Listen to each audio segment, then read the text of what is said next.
Hello, my name is Jouni Vilkka and this is my channel TFF Teacher from Finland. This video is part of my series Introduction to Ethics.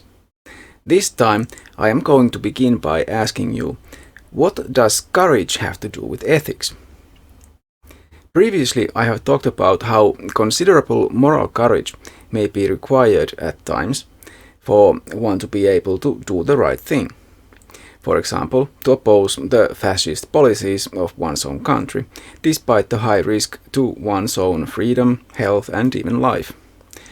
But there's another way courage is significant for ethics.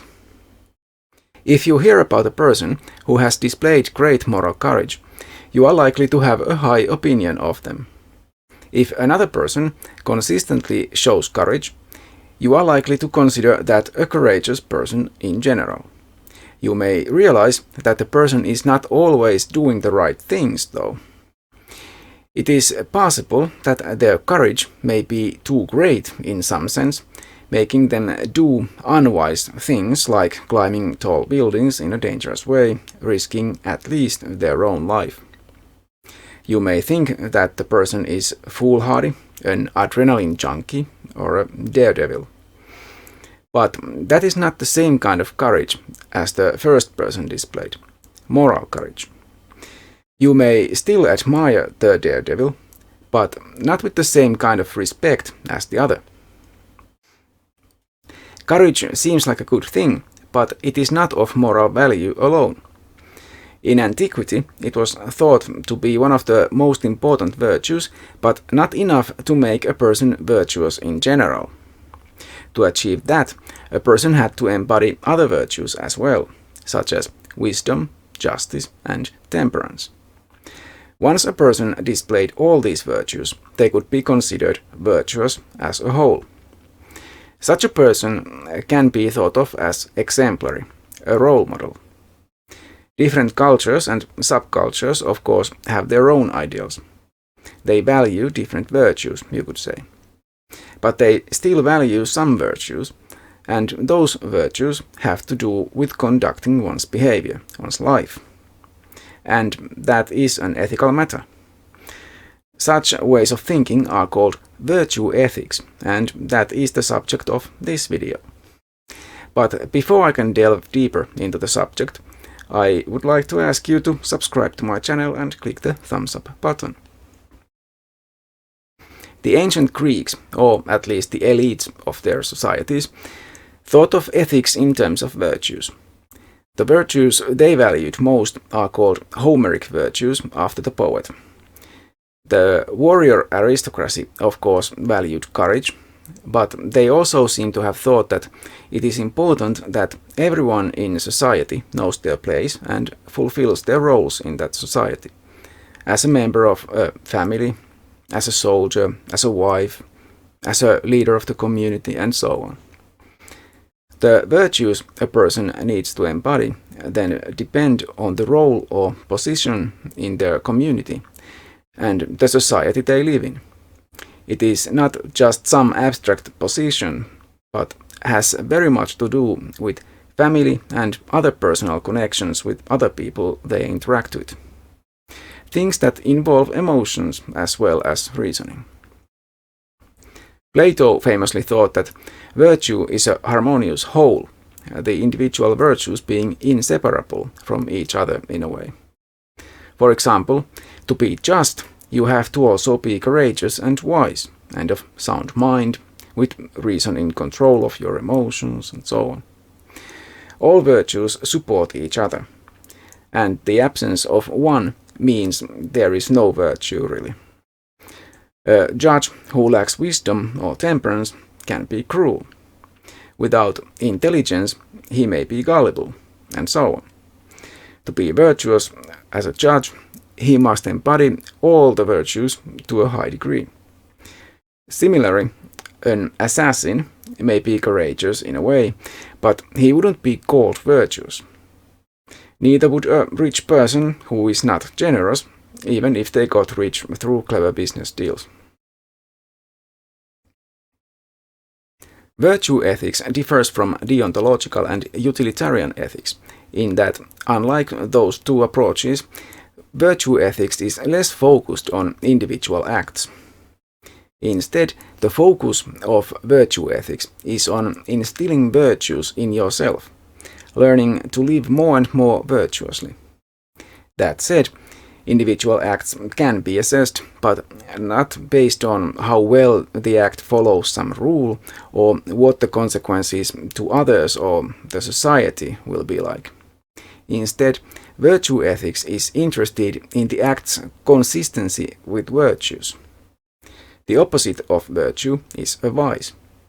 By making choices between the two, you are practicing to live well, because a virtuous life is a good life. Choosing virtuous acts becomes easier with practice, because you are changing yourself with your choices. You become even morally better with practice, just as you will become better at any skill you practice. In fact, virtue has been understood as excellence. Through practice, you acquire traits that improve your character. You may become excellent in these traits. Your life as a whole becomes better as you become more virtuous. It might not become easier or more pleasant, but it will be more in accordance with your values and worthy of respect, especially self-respect. If you choose the other way, strengthening your vices, you will become contemptible, especially in your own eyes. Like Socrates said, it is better to be wronged than to do wrong. You have to live with your choices, and while you might be able to avoid the judgment of others, you cannot escape your own mind. To live hating yourself is to live in hell. For this reason, the practical question of virtue ethics is, how should I live in order to shape my character? Or, in other words, what sort of person should I aspire to be, and how do I go about my life to become that kind of person? Socrates actually thought that wrongdoing is caused by ignorance. If you know the virtue, what is the right thing to do, you will naturally do that, and not act against your better knowledge. Aristotle thought similarly that the correct choices can be found through phronesis, meaning practical wisdom or practical reasoning. He also thought that the use of such reasoning will lead the person to acting accordingly. The correct way to act requires good judgment and discretion, so not everyone will be able to act equally well in a given situation. But they will act according to their own best reasoning. For example, if I want to stay healthy, I have to exercise and avoid eating too much fatty food. So, as my practical reason directs, I will ride my bicycle to the gym every day, steer clear of the pastry section at the supermarket, and so ensure my good health. Right? Aristotle did acknowledge that sometimes we fail and act even against our better judgment because of weakness of will or akrasia. One of the goals of paideia, meaning upbringing and education, was to help the developing person to overcome akrasia and actualize their potential. These concepts, actual and potential, are important for Aristotle. Potential is what something, human beings included, can become. Actual is what the thing at present in fact is.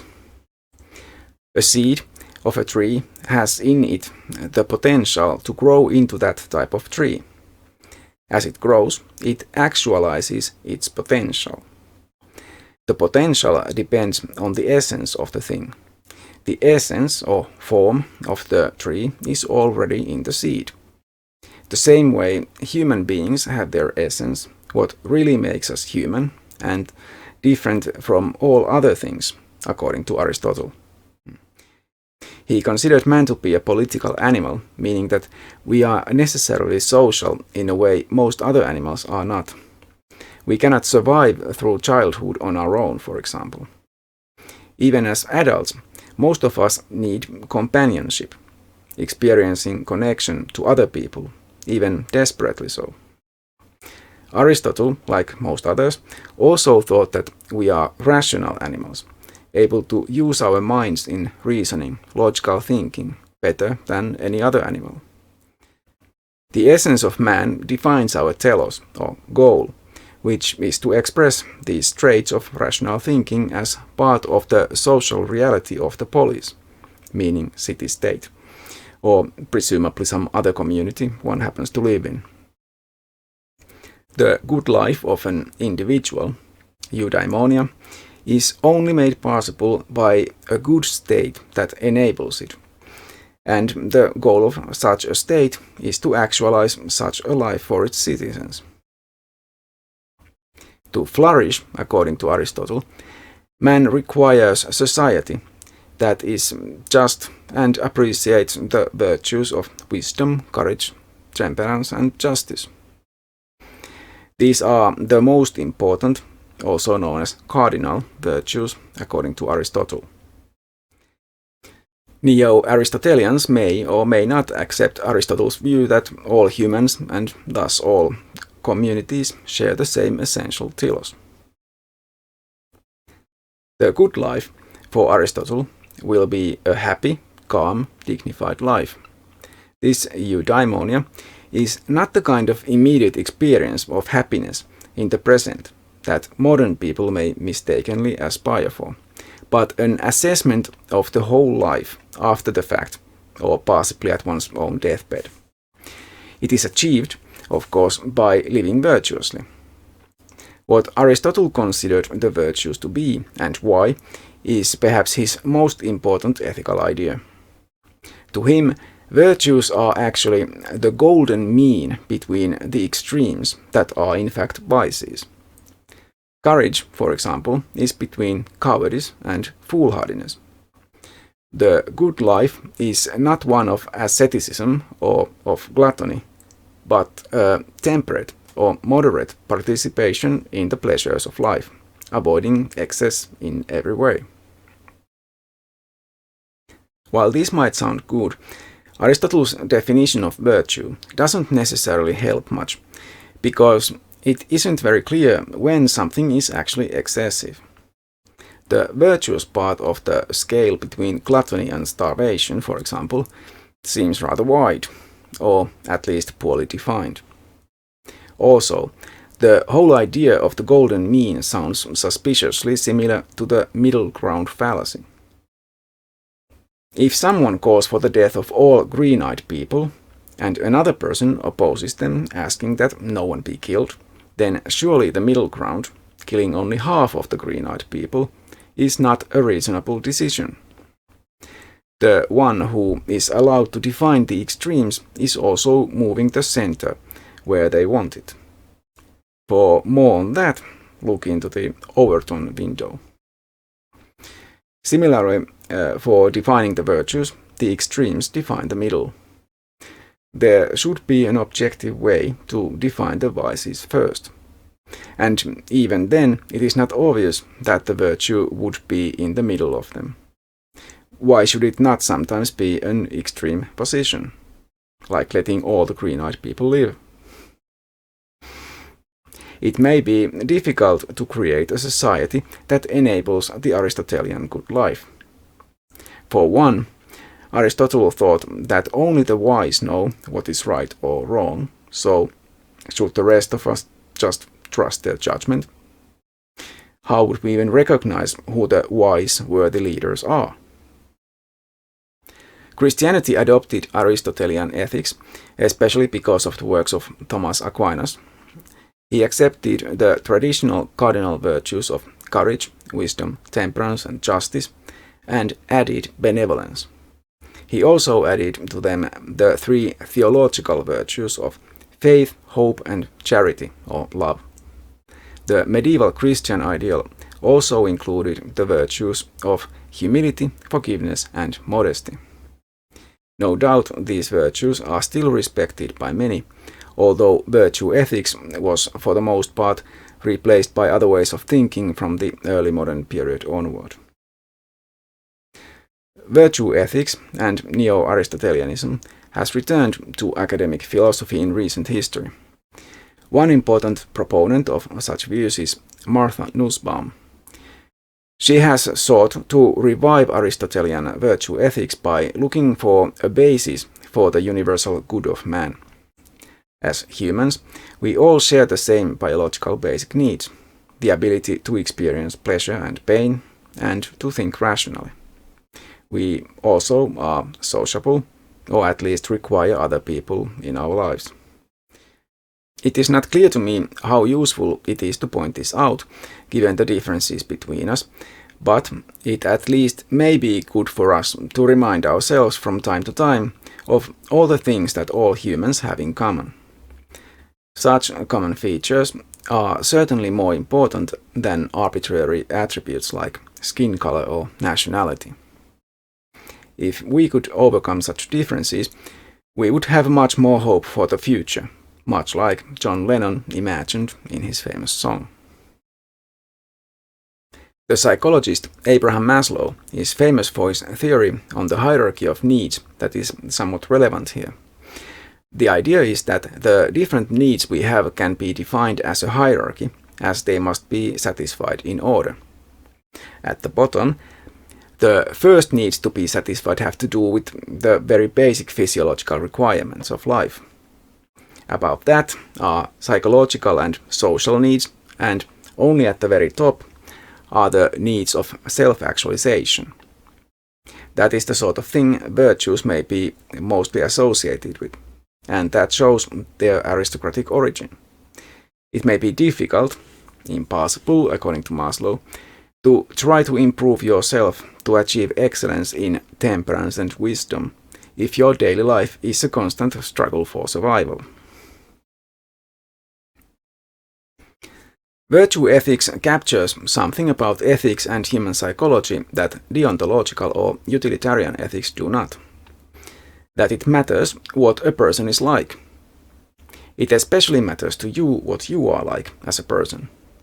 It also matters what your relationships to others are like and how you place yourself within your network of social connections and as a member of society. We are not emotionless automatons or robots, able to calculate the utility of all our actions or to follow moral instructions unerringly to the letter at all times. But we can, on the whole, try to be the best versions of ourselves that we can be. We may not always succeed, but we can try to grow into the kind of people that are more likely to succeed in making the right choices than not. We can also appreciate moral heroes who display moral excellence in face of adversity. We can try to emulate them or at least support them and their good causes. All of those things are dealt with in virtue ethics, making it still relevant despite being thousands of years old. None of the theories of normative ethics seems perfect or even good enough on its own. They are all based on significant and important insights into ethics, but none of them fulfills all the requirements for a perfect normative theory, just as there is no perfect metaethical theory. It thus seems that combining different theories and applying them all is necessary. Virtue ethics can be applied when considering one's own life choices, one's place in the world, and one's personal goals in becoming the person one wants to be. Deontological and consequentialist ethics are useful in making individual choices. Kantian ethics may be useful in assessing the moral value of a hypothetical or actual act, while utilitarianism can be important in considering the possible or actual consequences of those acts. Utilitarian thinking is also needed in legal matters and in making political decisions about society, choices in healthcare, and so on. Contractarianism is important for such big issues as defending the rights of individual members of society against abuse by authorities. All these normative theories have their uses. If you watched this far, I thank you for doing so. This concludes the section on normative ethics in this series. In the next section, I will turn to what is usually called philosophy of life. Bye for now. If you wish to support my channel, please click thumbs up, subscribe, and share my videos. Any comments on the videos would also be welcome.